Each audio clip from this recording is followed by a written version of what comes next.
Hi, Kurt. It's good to see you.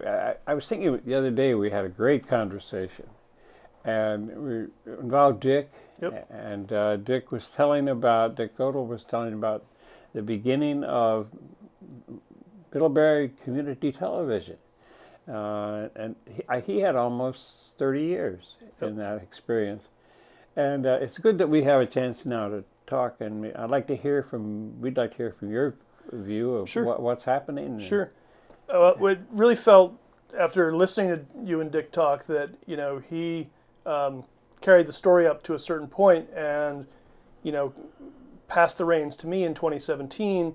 But I can also talk about some of the time before that and really pick up the story where Dick left off because half hour show is not a whole lot of No. time to cover the amount of time that he was here, and he kind of covered all of MCTV's history. Um, so sort of where he left off, talking about MCTV moved into the library pretty early, I don't know, around 1990, and he mentioned how the talk show set used to be further back in the attic under the eyebrow windows, and talked about having to back in and duck your head and be Mm-hmm. careful you didn't whack your head in there. And now you can see we've been out here. I'm not sure for how long. Certainly during my tenure, I started in 2012 as the technology coordinator.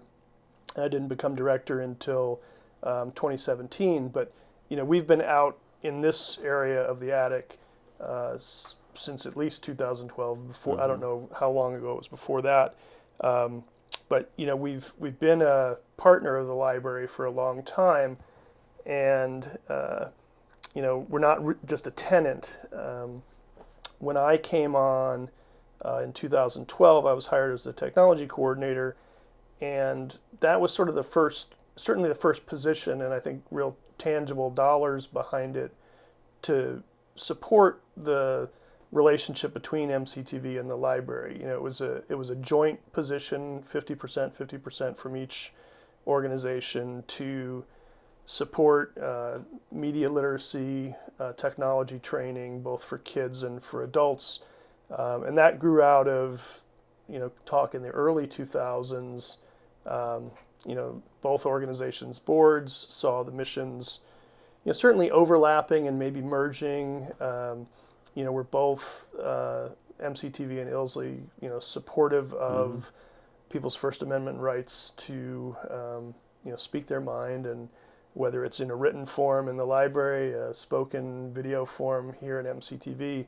The two organizations saw those, kind of natural places of cooperation, and it's grown tighter since then. Mm-hmm. And one is having talk shows available to people. One is having the digital media lab downstairs available to library patrons, where they can create video or audio or web pages or photography. There's lots of ways to create content at the library now, and so that's been kind of an interesting change. I Mm-hmm. think the library is not, and I say the library, I mean, sort of broadly speaking, libraries in general are not just places to check out a book or check out a movie, but they're meeting places, they're community centers, they're places to create art and literature and community dialogue. Um, so it's great that we're in the library, and that was a piece that Dick touched on, but really didn't have time to talk a whole lot about. And I think you were on the board back then when the library was having those conversations with MCTV about what does that partnership look like. How can we strengthen that and Yes, it was a good conversation that was had, and a lot of interest, but hard to figure out what to do and what comes next. So, how did you figure out what to do? well, some of it I came along at I think a good time. You know, my predecessor Nikki had done a lot of work in schools and with the library Mm-hmm. already. I was a middle school and high school teacher before this, and when I first started, I was also teaching college. Um, So we already sort of had connections on the teaching media literacy to people outside of the studio itself, and so I was able to jump into that role and build on that quite a bit. We ran after school programs and summer camps for kids. We ran trainings either here in the studio or later in the digital media lab, which was a room we created with the library to have a lot of the technology that people might not have at home, so they could create things downstairs as well as digitize older home movies. I've helped a lot of people with that. Scanning old photos and making a slideshow for a family reunion, or we've had sports teams digitizing older, there were some football games from the 70s that people have done. So some of those things had, the groundwork was laid before I started, and I just kind of picked up the reins and kept going with it. And then I became director in 2017, and Dick stayed on as assistant director for 6 months while we sort of smoothed over the transition, and really have just kind of kept going with a lot of the mission that was created back then, and just looked for other opportunities to where could we help out, were there niches that were not being filled, or community needs that were not being filled. So that was one of the ways I guess I looked at it. Yeah. Well, what was one or two of the main things that had been uncovered and discovered in terms of moving forward with media? Well, there's been a lot of sort of technical changes, and for the bulk of MCTV's history, stuff was recorded on videotape, and that lasted until the early 2000s, and so that covered 1985 to 2002 or 3, somewhere in that range. So nearly 20 years of stuff on videotape. The first few years I think were on other tape-based recording media, but most of it was videotape for a long time.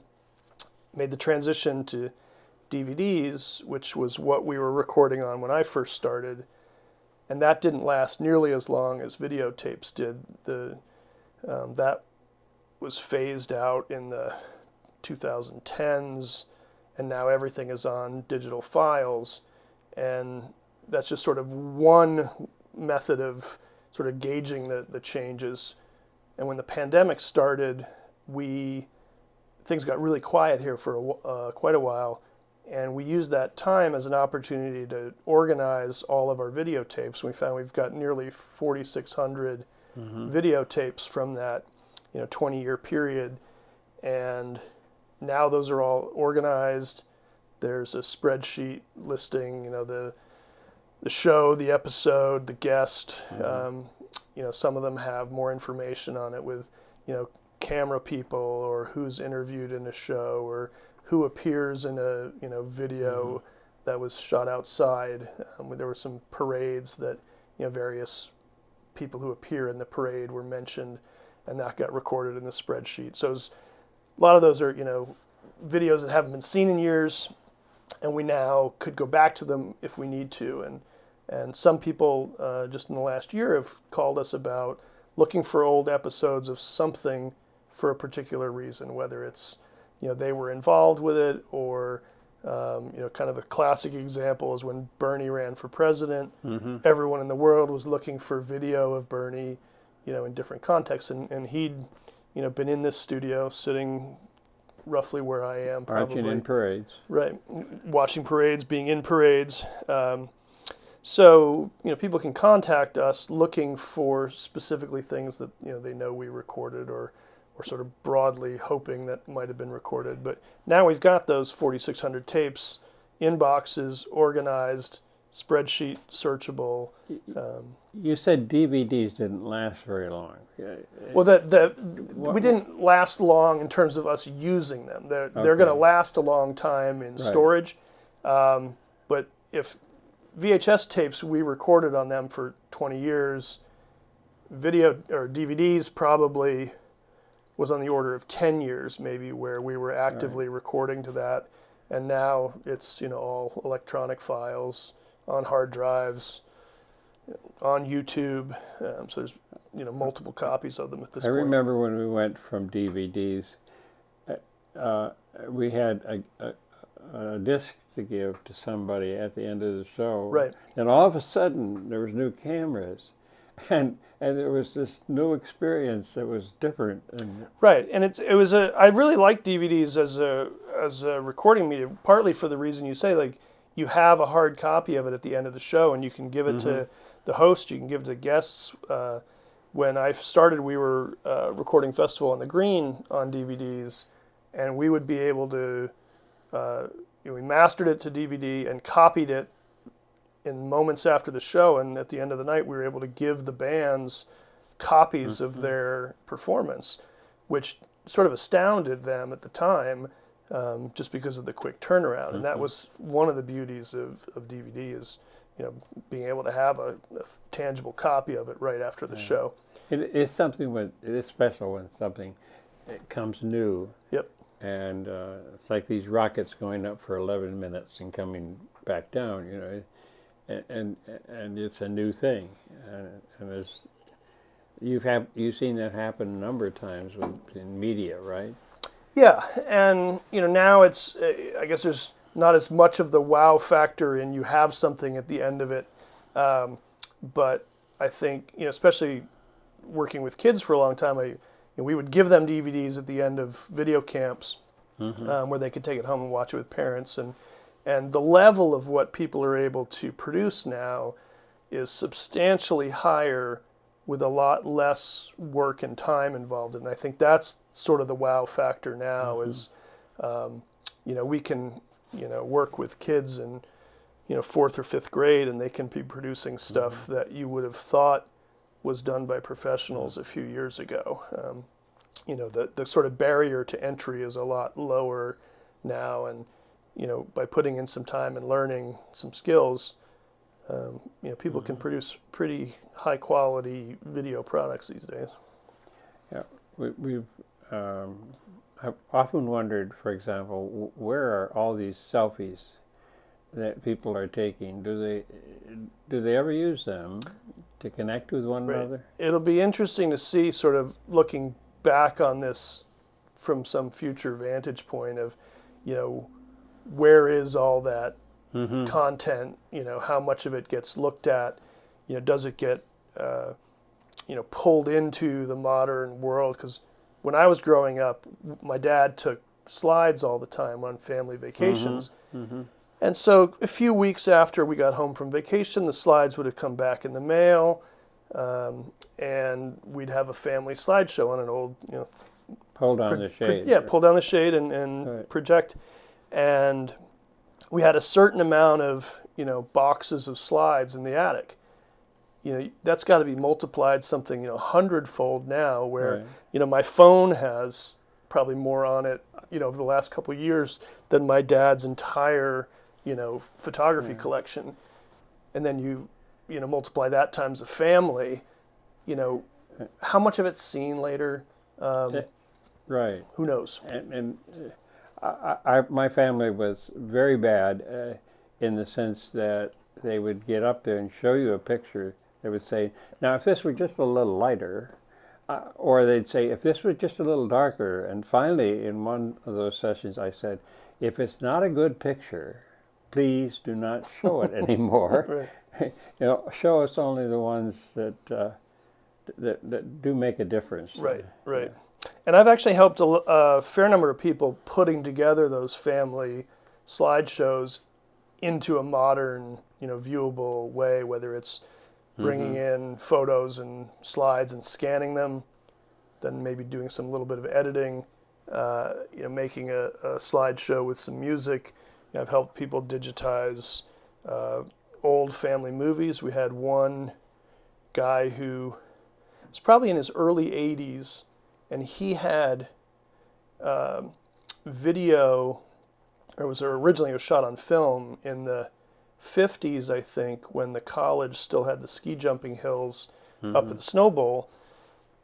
So shot on film in the 50s, transferred to videotape in the 80s, and then he brought it to us in the 2012 or 13, whenever I had started here, to bring it into a digital file, which he could share with more people, because we get lots of people who come with a videotape, but they don't have a VCR anymore, and don't really have a way of sharing that. And it was interesting to see that, how it had gone through multiple layers of transferring it to a more modern, viewable format. So have the people who are sort of the interested people, the people who are kind of clients, has that changed quite a bit? The type of people? And the type of things that they want to do. I don't know if it's. I don't have as long of a perspective, obviously, as Dick did. I think to some degree, the needs we serve and the people that are exhibiting those needs are the same as they were from the get-go. Where people know us probably most for filming government meetings, and that's been a consistent need and is something we've been consistently doing. So I don't, the technology's changed around it, but some of the people are the same. You may have, some of your selectmen or your, representatives may have been doing it for quite some time. Betty Nuovo had a show here for a long time.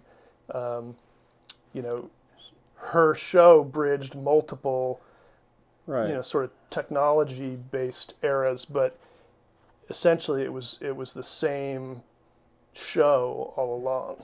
Right. And probably the public side of things has changed more than the governmental side or maybe the school side, just because now everybody's got a camera and more computing power in their pocket than the entire library would have had at some earlier point. So, how is that really going to become even more advanced? Are there some things out there that we're not necessarily doing? Maybe we did in the past, and maybe some other people in industry or in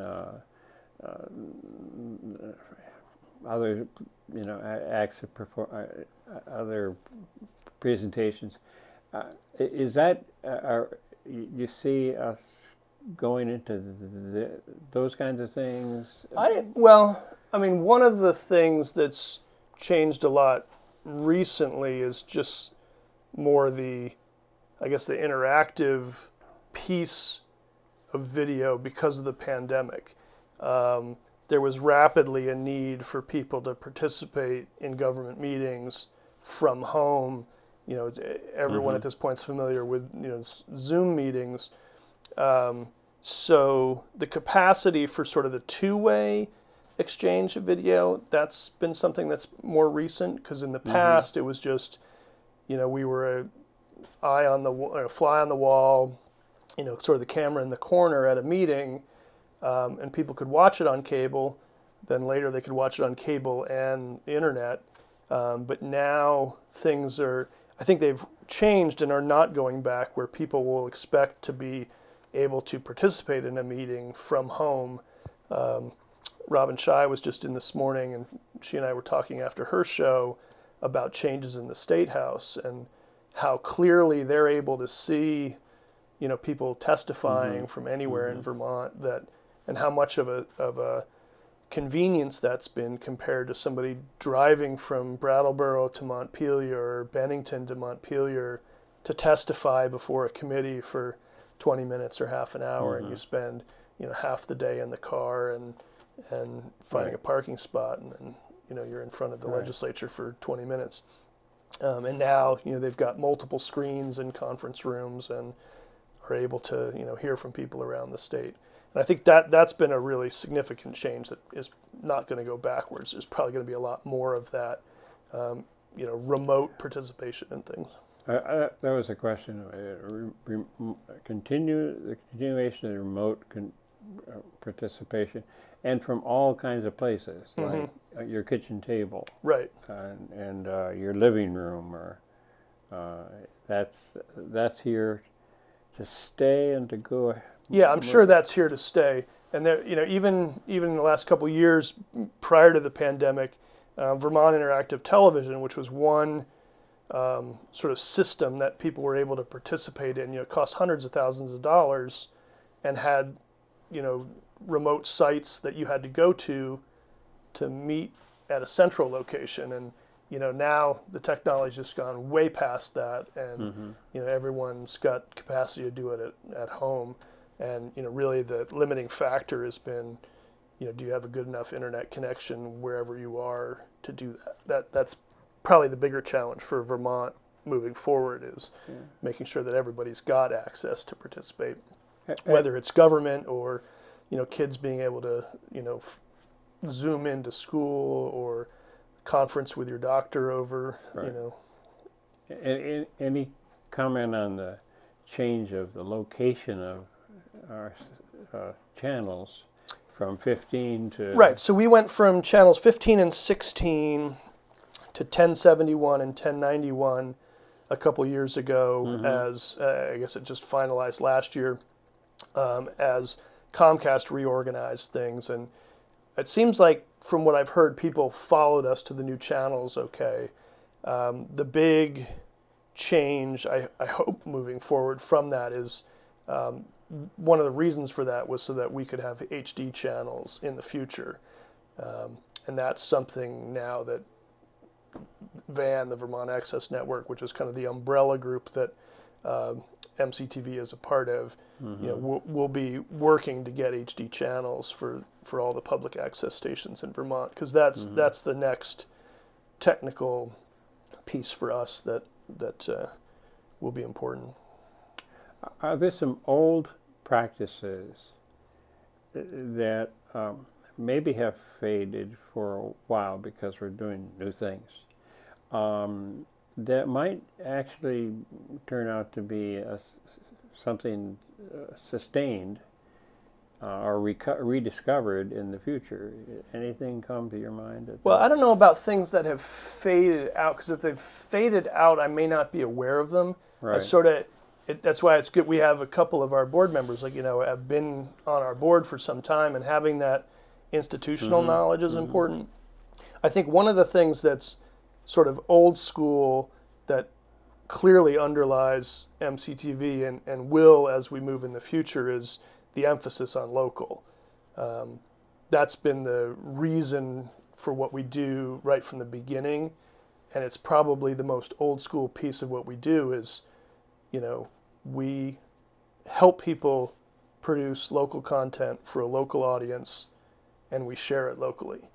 There's so much media being produced today that we could, more than fill our channels with, really interesting content from who knows where, but that from who knows where is very different from saying from your neighbors, from your, your government officials, from your teachers. And I think that long-running commitment is going to continue in the future, and really has to. That's why we're here. On the flip side of that, are there something new in particular that you think is something that really needs to be addressed and be an opening for the years to come, that we are probably not doing now, and that some people wonder why we're doing that, if we were doing that, That's a good question. I'm not sure about the new things that people are not... Okay, we've talked a little bit about, as an organization, about sort of virtual reality and augmented reality. When Brian Alexander was on our board, we were thinking, because he was sort of our designated futurist. And I wonder about starting to produce content in that arena, where one example would be, Glenn Andres he's got a book, and he's done local tours of local architecture. That could be recreated in a virtual environment where people could walk downtown, through their phone, look at a building, click on a link, and find out more about that. I was reading the other day about, I won't mention which particular companies are involved in it, Sure. but seeing things like you could literally superimpose old video and see people walking. We've got video, or it was film, but the college has an outstanding archive of older film from the 1930s. Theoretically, we could have that overlaid, on current video, and you could walk downtown and see what a downtown looked like in 1935. That's technically possible. Yeah. Would MCTV get involved in that, particularly through the library, maybe in partnership with the Sheldon? Who knows? There's possibilities. Dick used a word, and I'm trying to remember, that we are the aggregator. aggregators. Right. Okay. So talk about that. Well, and we only have a little bit of time, so but it is a good word to describe our role, because now with people have phones and can create their own content and put it up on YouTube, what role do we play? It's that role of an aggregator. We can help pull together various pieces. So this morning we had talk shows about local politics. Today you and I are talking about MCTV history. Later this week I'll be working with middle school kids doing TV news. So we can pull those together in one place where you sort of a tapestry or mosaic of the community, and we can be the one place people can go to find those different stories that are happening in Middlebury or Addison County. That sounds exciting, doesn't it? Yeah, it's fun. Yeah. There's a lot going on in a small town and small county. Well, this is really a good conversation. Anything more you want to continue to? That's good for today. I'm sure that we have ample things to talk about next time. Maybe we might end by recognizing what a remarkable achievement this has been over these years, and how special it is, and we're still discovering things to do, right, and where to go. And that all of that looks very promising, and challenging, but promising. Yep. If people wanted to be in touch with you, with staff, the board, how would you say to them they could share their ideas? Well, the easiest way is to just our website, middleburycommunitytv.org, has links to our email. They can shoot us an email. Call us. Our number's in the book, 388-3062. Don't forget to dial 802 now. So 802, right. But those are the two ways. Or just stop by. We're on the top floor of the library. Yeah, good. Hey, this has been fun, and very enjoyable, and very promising for the future. Thank you, folks. Do come, do participate, do be involved.